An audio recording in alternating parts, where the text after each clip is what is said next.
on their school and visual development, and when undetected refractive errors can lead to a vision threatening complications like accommodative esotropia and amblyopia. So one need to know how to adopt their clinical techniques to suit the response capabilities of the infant or a child.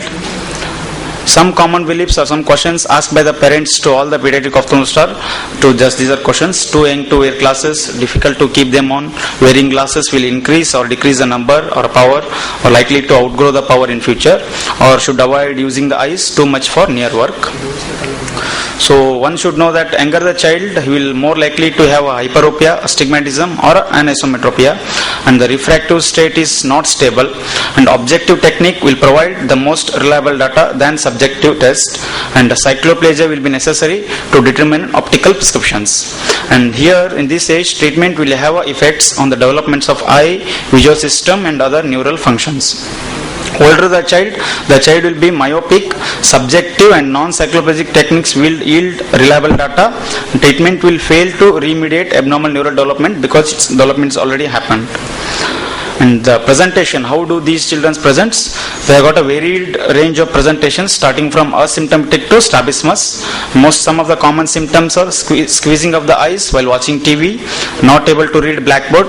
More commonly, parents or a teacher says that he will be copying from the beside her or who is sitting in front of him and holds things very close to face, and poor school performance or poor attention in the school. So many times we see that children are identified during school screening examination, or sometimes when accidentally covered one eye. So the older kids can present with frequent blinking, rubbing eyes, sore looking eyes or eyelids, sometimes recurrent styes or chalazion with the presentations. Even older kids will present with the headaches, eye strain and words moving about while reading. And sometimes the presentation may be frank esotropia or exotropia. So what is so special about children? So as we all know that they have got a poor attention span.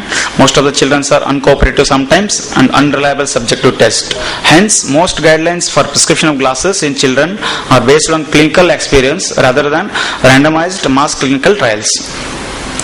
So before dilating patient or children for a cycloplegic retinoscopy, one has to remember to do a careful motility examination. The gold standard is cover tests for near and distance, both for before dilating the pupil. So that we can grossly divide into two categories. We are dealing with the children with a squint or without a squint, because management in both the conditions differ. So coming to the most important part of the presentation is cycloplegic retinoscopy. This is absolutely mandatory, and the incomplete cycloplegia often leads to over or underestimation of the refractive errors. So coming to the drops to be used in cycloplegia, what to use? There are the options: atropine 1%, which is the strongest available cycloplegic. Other options are cyclopentolate, homatropine, tropicamide and cyclomadril. So atropine, as we all know that the major disadvantage with the atropine is prolonged cycloplegia, which is lasting for 2 weeks, and it is just because of prolonged cycloplegic effect, it is slightly impracticable to use in routine practice. But still, atropine is indicated in accommodative esotropia and suspected accommodative spasm. Should be avoided in infants with premature babies, in infants and Down syndromes. And one should also remember side effects with atropine, that is drowsiness, fever, flushing. Cyclopentolate is choice of most of the pediatric ophthalmologists, that is 1%. There are so many ways of administering cyclopentolate. One way of administering is administering 5 minutes intervals for 2 times, then waiting for 30 minutes to do. After that, after 30 minutes you have to do retinoscopy. And another method is adding a drop of tropicamide to the 2 times cyclopentolate. So some administered proparacaine before cyclopentolate, that is to decrease the stinging sensation and probably increase the absorption of the cyclopentolate, and it is usually a safe agent, but occasionally causes mild psychosis. This has to be kept in mind. And contraindications for cyclopentolate are seizure disorder and developmental delays. And these conditions, homatropine is a choice of drug. And tropicamide alone produces very weak cycloplegia, and it is not recommended as a standalone cycloplegic agent in most children except myopic. So retinoscopy, manual retinoscopy is the gold standard. Autorefractometers are not reliable in children because they overestimate myopia and because of the induced proximal convergence and accommodation. So some tricks during retinoscopy which I have copied from my seniors and teachers are: let your staff put drops, establish rapport with the patient, get their attention with the toys and light. A near retinoscopy may all be the possible, and better child be kept on the lap and give a bottle in the hand, and better to use this pediatric fancy trial frames in older kids rather than using adults normal frames. So, and one message is, please, there is no EUA for just a retinoscopy, because most of the children either in first attempt or second attempt it is possible to do a retinoscopy without under anesthesia.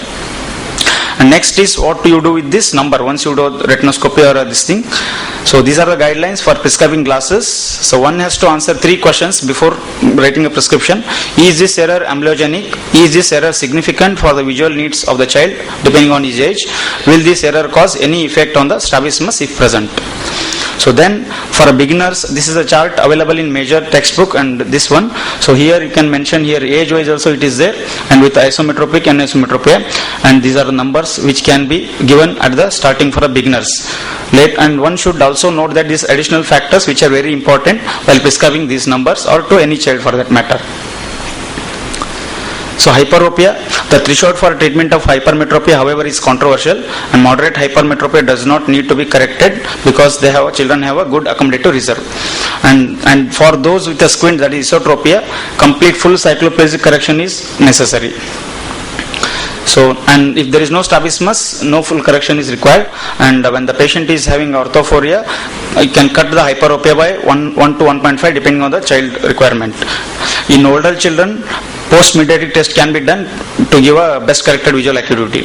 In case of developmental delay or a Down syndrome or a CP child, a full correction is helpful because of their hypoaccumulation. They will be benefited even if you give a smallest hyperopia. These are the numbers again. Astigmatism up to 2 years, 3 diopter, not decreasing, and 2 to 6 years if it's 2 diopter, more than 6 years 1 diopter, you can give the glasses. In anisometropia, again hyperopia, difference of 1.5 diopters, myopia of 3 diopters, astigmatism 1.5.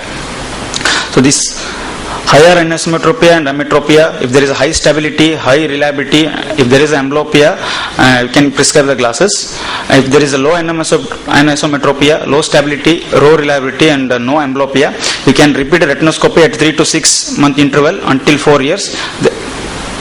In case of myopia, school-going children need full correction of myopia, and there is no row fall under correcting myopia or over correcting it. In case of IDS, you can over minus.